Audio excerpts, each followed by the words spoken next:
In this video, we're discussing Mexican American English, sometimes called Chicano English, and what happens when English lives next to Spanish for generations. That is exactly what I told her, dude. Pero like literally, dude, what are you gonna do, fool? What are you gonna do? Freaking cheta. So before delving deeper, it's important to note up front that this is not broken English, and by no means am I implying that those that speak this way cannot speak English properly. So with that in mind, where does Chicano English come from? For over a century, Mexican American communities in the US have lived between two languages. Kids grow up hearing Mexican Spanish at home and English at school.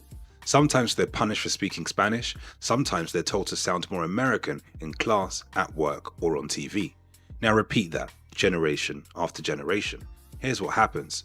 Kids hear English from teachers, from cartoons, from classmates whose families also speak Spanish, so their English develops in a very specific way.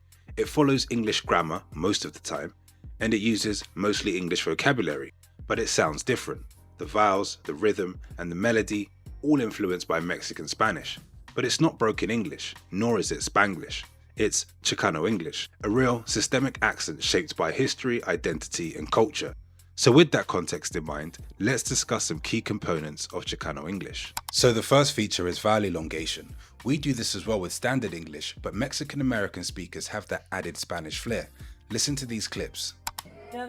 I feel like that would look good in the snow with your fur. Should I just get these? Those are really cute. I love those. I'm just gonna get these. Can I get these? That was quick. Yeah, because you were gonna get the good cheese. Because they were too big for my face. This is day 2, friend? This is day three, guys. Now listen to some of these clips in traditional American English to give you an idea of how it sounds relative to a Chicano English speaker. Get a henna lesson. I'll just see everyone at my house like has henna all up them, and I'll see like Chicago comes with like a heart on her face. Face. It's day 2. It's day 2. It's day 2. Notice the difference in pronunciations. Let me know your thoughts about this down in the comments below. Now, quick pause, because that 2 sound system and 1 brain thing is exactly why I like today's sponsor. The sponsor of this video is italki. And to be clear, I only recommend tools that I genuinely use and find useful. If you watch this channel, you probably don't just want vocabulary lists or grammar rules. You want to understand how people actually talk. Accents, rhythm, reductions, slang, all the real world stuff. italki is a platform where you can book personalized one-on-one online lessons with native speaking teachers. You can filter by country, accent, price, and availability, which makes it easier to find the right teacher. In addition, with the platform, you can improve listening and speaking, receive real-time feedback and guidance from language learning experts by immersing yourself in a wide variety of languages without living overseas.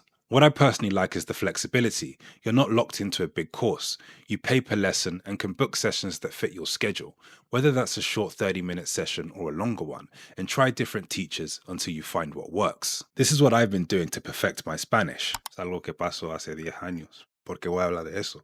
Es en el pasado, no voy a hablar de esos días con ojos ¿cómo se dice eso? Con tinted rose glasses, con Ojos de sí, nostalgia. con ojos de nostalgia, como un viejo ahí cuando era más joven, yo jugaba fútbol. No quiero hacer eso porque creo que soy joven aún y quiero vivir mi vida ahora y hablar de las cosas actuales, ¿no? No quiero enfocarme tanto en el pasado. This makes it easier to train your ear and notice patterns like the one in this video. So if 2026 is the year that you'd like to learn Spanish or English, click the link in the description and check out italki. Right now you can get $5 free when you buy $10 using my code Patricio, but don't wait too long because it's limited to the first 50 users. Now, let's get back into the video. So the second component is final consonant dropping. Many English speakers drop the final consonant. I certainly do. Take a word like next. You may hear next. This is also true for many Mexican American speakers. Whatever, I'm just gonna meet up with Ray and my mom. And I was like, you know what? I'm gonna just come back next week.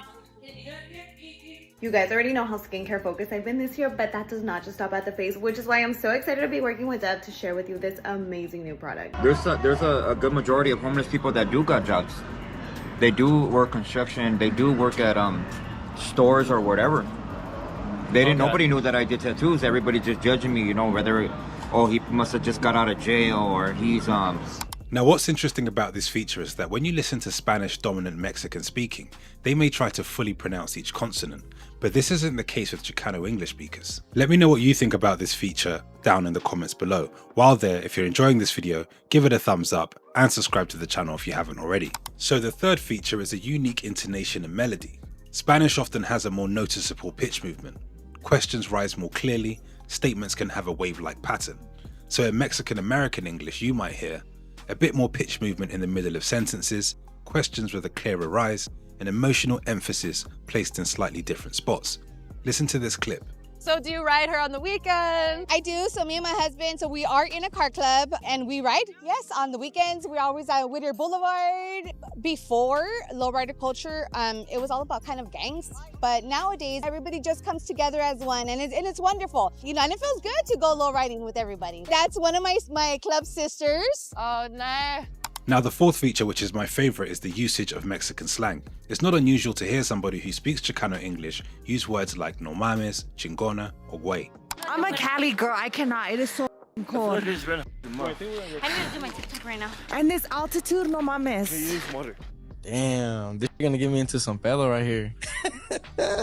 So how do y'all feel when you're behind the wheel? Oh my God. Yeah? Straight up chingona. Like a badass. Now speaking of words, let's move on to the fifth feature, which is words that give the accent away. The first is literally, but it's not said literally like everybody else says it. There's a certain way they pronounce literally. And then also me and Brittany are matching PJs. These are actually from Skims, you guys. We had to be twins because me and Bri literally, we love the same colors, and randomly we chose the same color. The second is the overuse of the word like. You guys, so we had to come to get like waters and like chasers. I'm so tired. We still have to drive like 2 hours. Like we have a whole ass mission, and it's like kind of like low-key late. It's like 10:15 at night right now. Never told me anything until I went to college. So then I was like, oh, I forgot. Like that was the one time when like I did like get told that, but it's like, well, yeah, because like I wasn't in my hometown anymore. You know what I mean? I feel like they didn't start telling me that until maybe like a little bit deeper into what I was there, and I'm like, I feel like it's true. Like I feel like I probably showed up to the interview trying to be very like.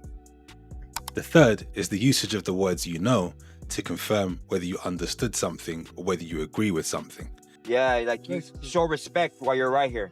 We were all kids, but we're trying to be a man, you know? It's the alpha in us, you know? You want to be the main wolf in the wolf pack. The fourth is homie. You feel like you're more Mexican or you feel like you're more black? Yeah. I've been just went on an interview to clear all this up, but they never asked me that straight up. Like I don't know how to answer welcome to I Told You So, man. No. Do I feel more Mexican or do I feel more black? Damn, gonna get me into some fellow right here. To be honest, what I feel in my heart, I feel more Mexican, homie. Yeah. Straight up, like. The fifth is fool. Hey, dog. Hey, fool. What are you doing, fool? Don't be sneaking up on me like that, fool. That's my fault, fool. But hey, there's fools tripping over there. Who's tripping on you, fool? The fools in the market over there. Oh, hell no, fool. They ain't about this life, They fool. said they were, though, so let's go. The sixth is dude. Hey, did you hear that Karen's pregnant? Really? She's never beating the baby mama allegations. Literally, dude. Sick ass feed mess, fuck. Get out of that. And the seventh is pero like. That is exactly what I told her, dude. Pero like literally, dude, what are you gonna do, fool? What are you gonna do? Freaking cheta. So the final feature is the clearly pronounced R. You'll hear it with words like car, better, and hard. Listen to these clips which do a much better job of illustrating this point. I hit switches, I hop my car, I do all that.